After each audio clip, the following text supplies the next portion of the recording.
রাত তখন প্রায় ২টা। নগরীর এক পুরনো অংশে সায়েম নামে এক তরুণ থাকত একা।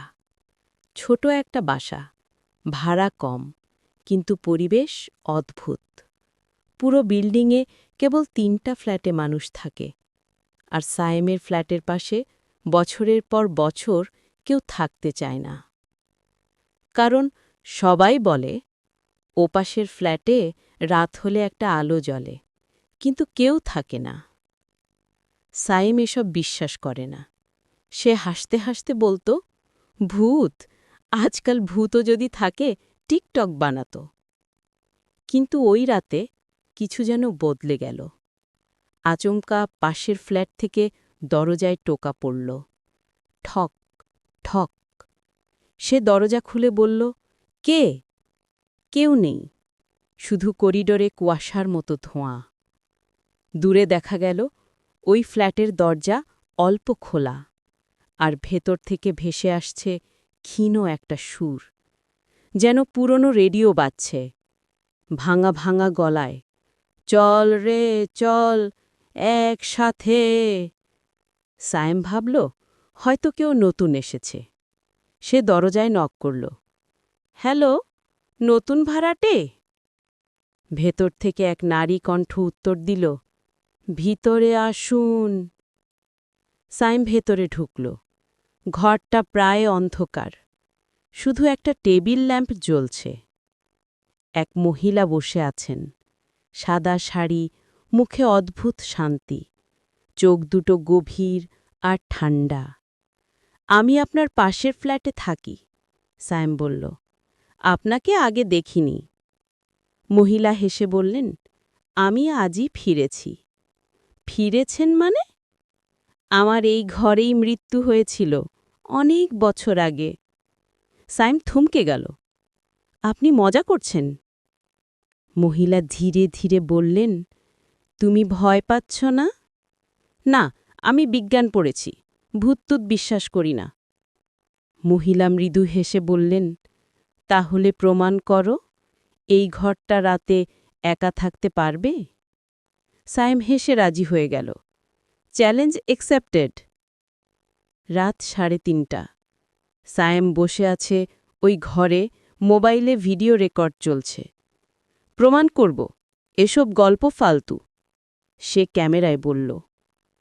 ঠিক তখনই বাতাস নিস্তব্ধ হয়ে গেল। রেডিও নিজে নিজে চালু হল। একটা বিকৃত কণ্ঠে কেউ গাইছে, চল রে চল, একসাথে।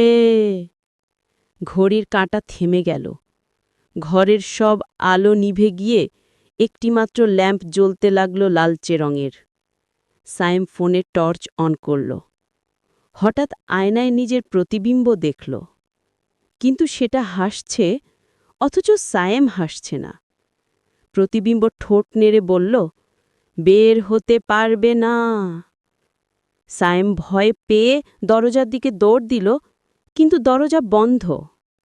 ভেতর থেকে সেই মহিলার কণ্ঠ, তুমি তো চ্যালেঞ্জ নিয়েছিলে, এখন শেষ না হওয়া পর্যন্ত যেতে পারবে না। রেডিওর আওয়াজ আরও জোরে উঠল। এবার গানের মাঝখানে ফিসফিস, আমি এখানে মরেছিলাম, তুমি এখন আমার জায়গায়। সে জানালা খুলে বাইরে তাকাল। পুরো শহর অন্ধকার, যেন সময় থেমে গেছে। ফিরে তাকিয়ে দেখল টেবিলের উপর একটা পুরনো ছবির ফ্রেম। ছবিতে একই মহিলা, আর পাশে লেখা তার নাম আর মৃত্যুর বছর, ১৯৮৯। সায়েমের বুকের ভেতর ঠান্ডা কাঁপুনি। সে ক্যামেরা তুলল, সব রেকর্ড করছে। আমি এখানে একা না, কেউ আছে। ঠিক তখনই পেছন থেকে ঠান্ডা হাত তার কাঁধে। সে ঘুরে দেখল মহিলা একদম কাছে, চোখে আগুনের মতো আলো। এখন তুমিও থাকো এখানে, আমার মতো।